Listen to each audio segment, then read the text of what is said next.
L'Europe a été le théâtre d'un véritable séisme politique ces derniers jours. À Bruxelles, lors d'un sommet de l'Union européenne, une scène inattendue s'est jouée. Viktor Orban, le Premier ministre hongrois, a quitté la réunion en claquant presque la porte, visiblement outré par les propos tenus par Emmanuel Macron. Un départ théâtral immédiatement propulsé en trending sur X, révélant crûment les lignes de faille qui divisent aujourd'hui l'UE. Une image vaut 1000 mots, et celle-ci en dit long sur les tensions qui secouent l'unité européenne. Marine Le Pen, leader du Rassemblement national, a saisi cette occasion pour souligner les défis de Macron face à une Europe divisée et à des pressions internes. Un scénario judiciaire fictif imagine le Conseil constitutionnel français examinant les politiques de Macron inspirées par un revers similaire en Allemagne. Que s'est-il passé? Comment la France est-elle affectée par ces tensions?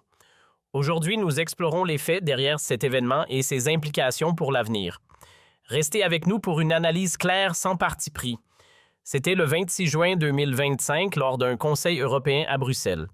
Selon des publications sur X, Macron aurait tenu des propos critiquant les vœux répétés de la Hongrie concernant des sanctions contre la Russie, poussant Orban à quitter la salle en signe de protestation.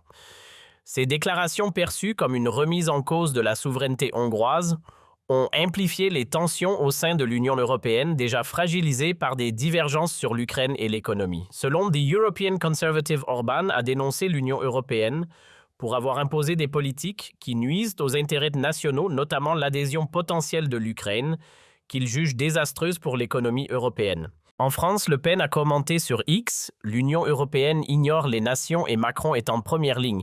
La France doit reprendre le contrôle. » Le contexte européen est tendu.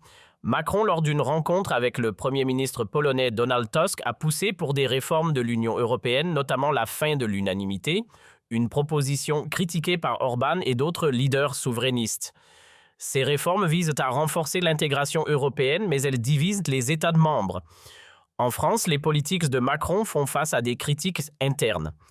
Un scénario fictif imagine le Conseil constitutionnel français examinant ses politiques migratoires et économiques, inspiré par un revers judiciaire en Allemagne en mai 2025, où un tribunal a invalidé des mesures migratoires. La dette publique française atteignant 3 000 milliards d'euros inclut 200 milliards pour les dépenses sociales d'ici 2028 et 153 milliards pour la défense, notamment pour des livraisons d'armes à l'Ukraine, comme des chars Leclerc et des missiles Escalp EG. Marine Le Pen, lors de la fête de la victoire dans le Loiret, a souligné ces enjeux. La France doit défendre ses citoyens, pas financer des projets européens ou des conflits internationaux. Ces propos résonnent avec les 57% des Français qui, selon les sondages, s'opposent aux livraisons d'armes à l'Ukraine. Sur X, des internautes écrivent « Défense de sa nation, pourquoi pas Macron ?» La crise migratoire illustrée par l'attaque de Mulhouse en février 2025 par un individu sous obligation de quitter le territoire OQTF alimente le débat sur la sécurité. Le Pen propose des solutions: réduire les impôts pour les petites et moyennes entreprises, renforcer les contrôles aux frontières et réévaluer l'adhésion à l'Union européenne. Ces idées, bien que controversées, trouvent un écho auprès de ceux qui s'inquiètent des factures d'énergie en hausse et de la désindustrialisation. Les tensions au sein de l'Union européenne s'intensifient. La Slovaquie de Robert Fico a maintenu son veto à de nouvelles sanctions contre la Russie, rejoignant la Hongrie dans son opposition à Bruxelles Euronews, 26 juin 2025. Macron, fervent défenseur de l'intégration européenne, soutient les sanctions et les engagements militaires, mais cela creuse les divisions internes. Le budget français, incluant 500 milliards pour un fonds de climat et infrastructures, suscite des questions sur les priorités économiques, alors que les Français font face à des coûts de vie croissants. Sur X, un utilisateur commente « La France doit-elle suivre Bruxelles ou ses citoyens ?» Le Pen capitalise sur ces tensions, proposant une vision souverainiste pour 2027 avec le soutien d'Orban qui critique l'Union européenne pour son centralisme. La situation militaire française ajoute une couche de complexité. Avec moins de 200 000 soldats, les forces armées peinent à recruter. Les observateurs soulignent un affaiblissement de la capacité militaire nationale. Les engagements coûteux en Ukraine, où 27 000 hommes sont enrôlés de force chaque mois, selon Al Jazeera, contrastent avec les besoins internes, comme le soutien aux petites et moyennes entreprises ou la lutte contre la désindustrialisation. Le Pen a déclaré Nos ressources doivent servir les Français, pas les priorités de l'OTAN ou de l'Union européenne. Cette position, relayée sur X, divise l'opinion. Certains soutiennent une France indépendante, d'autres estiment que les alliances internationales sont essentielles pour la sécurité. Les implications pour 2027 sont cruciales. Macron inéligible pour un troisième mandat laisse un vide politique. Le Pen se positionne comme une alternative mettant l'accent sur la souveraineté, la réduction des engagements internationaux et une politique économique centrée sur les Français. Sur X, les débats s'enflamment. La France doit-elle suivre l'Union européenne ou défendre ses intérêts, écrit un utilisateur. Un autre ajoute, Le Pen incarne une voie pour 2027. Ces discussions reflètent une société divisée où les priorités nationales et internationales s'opposent. Le scénario judiciaire fictif inspiré par l'Allemagne met en lumière les défis de Macron.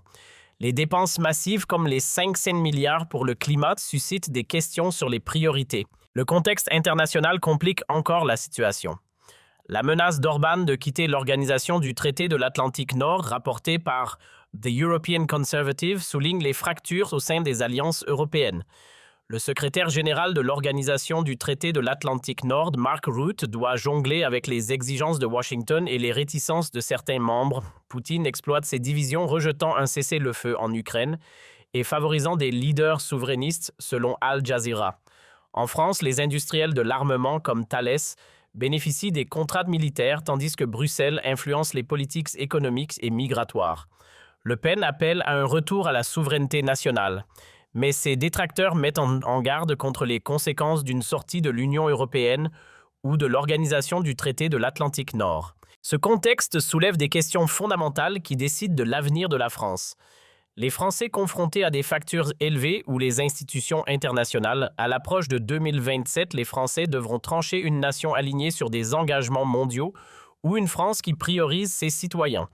Le geste d'Orbán à Bruxelles et les défis de Macron mettent en lumière ces enjeux.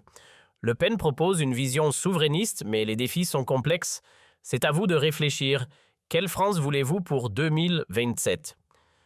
Une nation intégrée dans l'Union européenne ou une France qui défend d'abord ses intérêts?